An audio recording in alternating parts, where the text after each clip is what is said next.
कामगार विरोधी 4 श्रमसंहितांविरोधात कामगार उपायुक्त कार्यालयावर होळी आंदोलन। केंद्र आणि राज्य सरकारने लागू केलेल्या कामगार विरोधी 4 श्रमसंहितांच्या निषेधार्थ सिटूच्या वतीने कामगार उपायुक्त कार्यालयासमोर धरणे आणि निदर्शने करण्यात आली।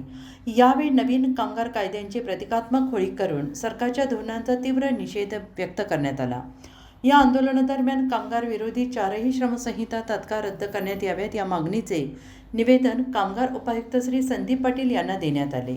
केंद्र आणि राज्य सरकार बहुराष्ट्रीय कंपन्या तसेच अदानी अंबानी यांना मदत करण्यासाठी कामगारांना गुलाम बनवण्याचे षडयंत्र राबवत असल्याचा आरोप आंदोलकांनी केला आहे। दरम्यान मेसर्स धुमाळ इंडस्ट्रीजमधील कामगार आपल्या न्याय्य मागण्यांसाठी कामगार उपायुक्त कार्यालयासमोर बेमुदत धरणे आंदोलन करत असून या आंदोलनाला सिटूच्या वतीनं पाठिंबा जाहीर करण्यात आला आहे। यावेळी कामगारांना मार्गदर्शन करताना सिटूचे राष्ट्रीय उपाध्यक्ष कॉम्रेड डॉक्टर DL कराड, जिल्हाध्यक्ष कॉम्रेड सीताराम ठोंबरे, जिल्हा सरचिटणीस comrade Devidas Adole, comrade Satish Khairnar, comrade Santosh Kakade, comrade Arvind Shahapure, comrade Rahul Gaikwad, comrade Prakash Koli, comrade Mohan Jadhav, comrade Yuvraj Patil, comrade Atmaram Daware, comrade Sachin Malegaonkar, comrade Sanjay Pawar, comrade Pandurang Katkar आदींसह मोठ्या संख्येनं कामगार उपस्थित होते। 4 दिवसापूर्वी निशी इलेक्ट्रिकल कंपनीतल्या कामगारांचा संप 6 महिने चालला। काय मागणी होती? पगारवाढ झाली पाहिजे।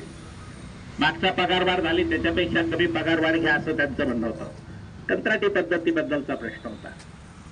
परंतु शेवटी 6 महिने फक्त 30 कामगार होते। 6 महिने संघर्ष झाला।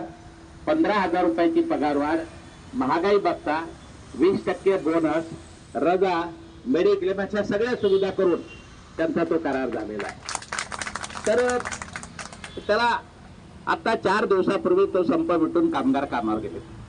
त्याच्या अगोदरच्या 1.5 महिन्यापूर्वी सातपूर MIDC मध्ये सोमेश फोर्जिंगच्या कामगारांचा संप झाला। 45 दिवसाचा संप झाला। किती कामगार आहेत? 35 कामगार आहेत। मागणी काय होती? पगारवाढ मिळाली पाहिजे। मागणी काय होती? कंत्राटी कामगारांना कायम केलं पाहिजे। परंतु मला काय तयार नव्हता। आपण 1 वर्ष चर्चा करत होतो। मागच्या दिवाळीच्या वेळेला आपण संप करणार, तो बालकांनी सांगितलं की संप करू नका, दिवाळी झाल्यानंतर आपण प्रश्न सोडू। परंतु दिवाळी संपल्यानंतर सुद्धा प्रश्न नाही सोडवला। आपण शांततेने प्रश्न सोडवण्यासाठी खूप प्रयत्न करतो, खूप वाट बघतो। 3 महिने, 4 महिने, 6 महिने, 1 वर्ष आपण वाट बघतो, परंतु त्याची काही दानत नव्हती प्रश्न सोडवायची।